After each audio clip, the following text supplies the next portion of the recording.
Hello everyone! I just want to show you the most cheesy strats that I've been consistently using across my journey as a 300 to 700 LP Master Tier player here in EU West. I really hope you can learn something and please enjoy the video. And for the first cheese strat, we're just gonna be looking at how to get a kill as early as possible. And to me, this is very specific to blue side to red side, because in this position, on the red buff here, the jungler is gonna most likely be the only one that's gonna try and get vision.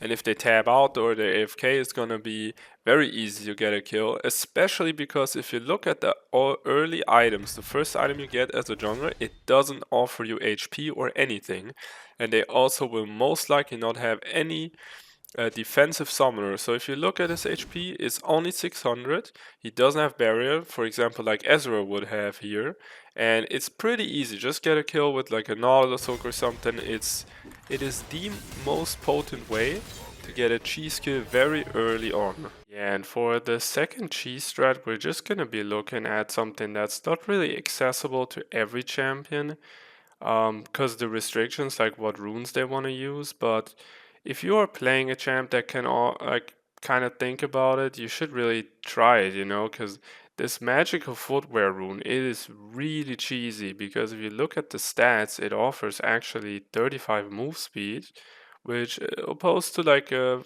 finished shoe that gives like 45, it's not that much of a difference. You could just never finish the shoe. And if you think about it that way, it doesn't just give you 300 gold. If you never finish the shoe, you can just like save 1000, 1300 gold. You just never finish the shoe. And if you look at how much gold you get per minute, it's like 445 here for Kindred, for example. She can just get her second to third item just like 2 to 3 minutes earlier. It's completely like insane, right? Because if you want to finish your second item before Herald, that's like one of the ways to do it. You just get your item like so much quicker, and you can keep going. You can just never finish it, right? You just go fourth item, fifth item, never finish the shoe. Doesn't really matter for some champs, right? Like Samira and stuff, they don't really care if they have the 10 move speed less. And that's why, in my opinion, it is one of the strongest cheese threads in the game right now. Another very underrated system that people sometimes don't really use at all or don't use as well as they could is how to use pings. And for this, I'm just going to show you how I use the pings to my advantage, because I believe it is one of the most unseen valuable systems that you can actually use in order to get an advantage.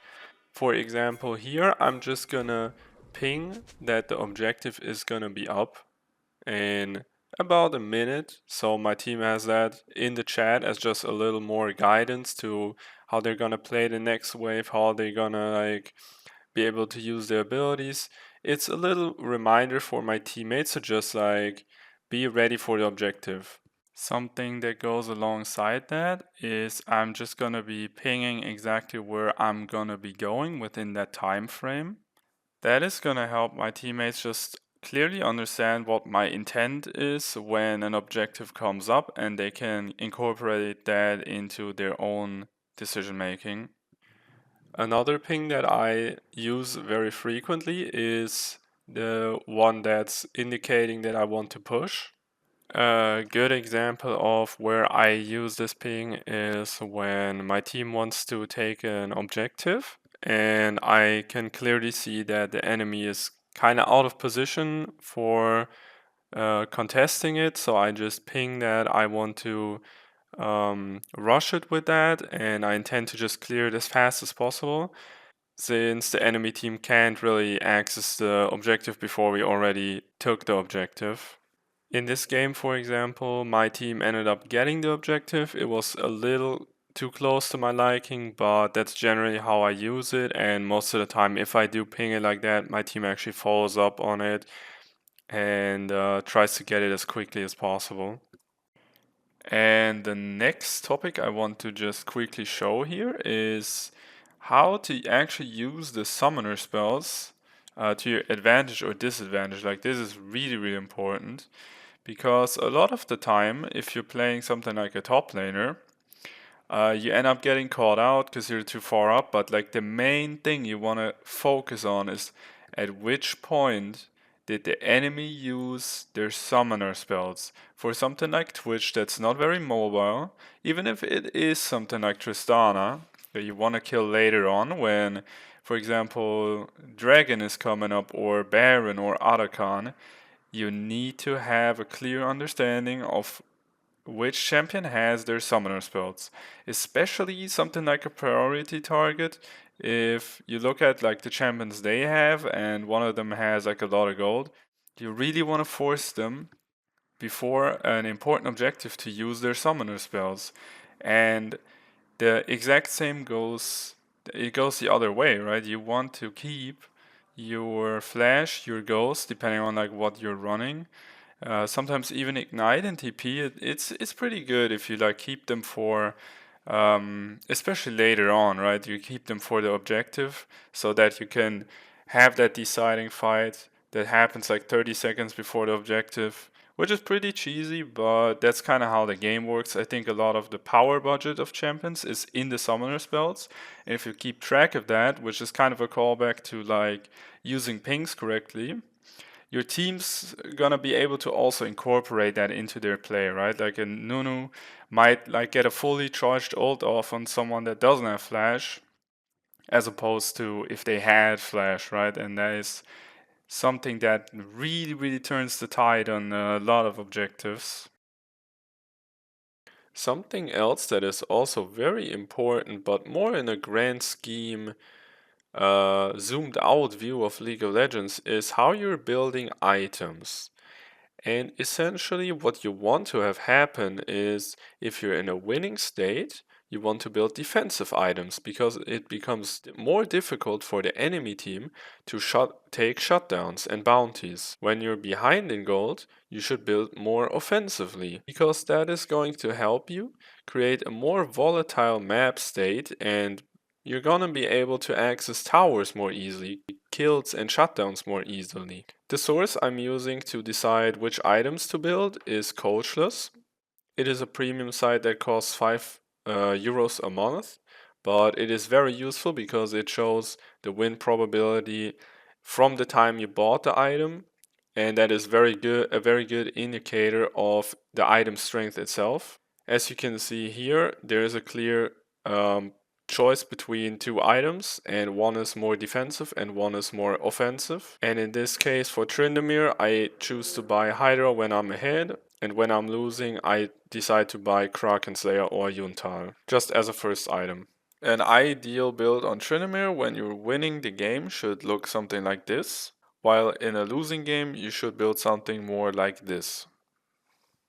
Useful for top laners, but essentially this is all about using the runes correctly. So if you have a champion that you're playing that uses grasp, this is an excellent way to get just a little bit more damage and get the upper hand before the lane has even started. And what you're gonna do is you're just gonna walk into the minions if the enemy allows you to, and you're gonna let the grasp timer start by just getting hit by like one or two minion auto attacks, and as you can see, it's gonna be immediately up while the enemy who maybe also has grasp doesn't get access to a proc. So now it's like kind of desynced, and you can just keep getting grasp while their timer just runs out, or maybe they can actually sustain like this in combat timer and they can get grasp off, but at that point you're already one proc ahead, so it's really, really valuable. Another factor that you should probably take into account is if you don't have the chance to really access the wave that early in the lane, you can just walk into the lane. You should just give them the agency. It's not that big of a deal because this is also a great segue into what to do when you're in a losing state. Yeah, and on to the probably most controversial tip or kind of a strategy that I have is also I'm kind of well known for it. Not that much, but people add me on just tell me like it's crazy and all this stuff, but it's really not that insane if you think about it. So this is just a random game where I think it kind of shows essentially what this is about. So Riven ends up killing my jungler with both of her summoner spells, which it's not that good, but I'm like trying to get onto her. Doesn't pan out since Nidalee is there. Yeah, I ate the spear, you know, it wasn't really good. Um, I guess summoner usage, I could have maybe flashed above that or whatever. But essentially just end up dying there. Not that good, but point is, Riven now has essentially won the lane, right? She's in an advantageous position, and I just don't accept that, right? Like I just keep dying, and I'm pretty like frustrated about it. You can see like I'm just paying in all this stuff, but I just keep perma shoving the wave and just try and like exchange as much HP with her as possible, because at this point all she wants to do is take control over the map and decide what plays she wants to do, maybe stack a wave, maybe enter enemy jungle, which I'm just not allowing her to do at all. But at this point she's got a pretty huge shutdown, you know, and this happens a lot where they basically have zero decision making capacity because I just buy Tiamat or something and I just full shove the wave. They have zero agency and end up just giving away the shutdown, which here obviously that happened to like a pretty bad error, but it could have gone on for another couple of minutes like this until there's really no way she can prevent herself from dying at least once, right? If she walks onto an objective and the game's like kinda even or they're like a little bit ahead, how they're gonna like play the game, right? Like if they have no flash up or whatever and the entire team focuses out the Riven there, it's just their 1k shutdown is just gone, and you really want to channel that onto the jungler in your team if it's something like Kindred or Talon, someone that just can work with gold very easily, because the jungler is the most valuable player in the team. He has Smite as well, and the jungle item is also increasing the damage by like half. So if that guy has like 4 items, you can just insta clear all this objective, which is a huge callback to like the thing I showed before, where if you just like one shot the objective, they can't even access it. So this is really how you can turn around like losing the lane into a winning state map, essentially. And that is going to do it for this video. I really hope you were able to take away something, or if you knew some of the things, just let me know in the comments. If you felt like, oh, okay, this was actually like pretty common knowledge, feel free to let me know as well. But I tried to take out a couple things that I think are rarely mentioned, if at all, and that is going to be it. I hope you really enjoyed the video, and take care. One more thing, this video took me like 20 hours or more, I think, to just finish, and I've just been doing it very inconsistently, but I really try to maybe make a video a month, maybe a little more, and I think if you enjoyed this one, you're gonna be in for a surprise, because I have a couple things that I've already worked on that might come out at a later date, so you might as well subscribe, and I'll see you on the Rift, guys. See you there.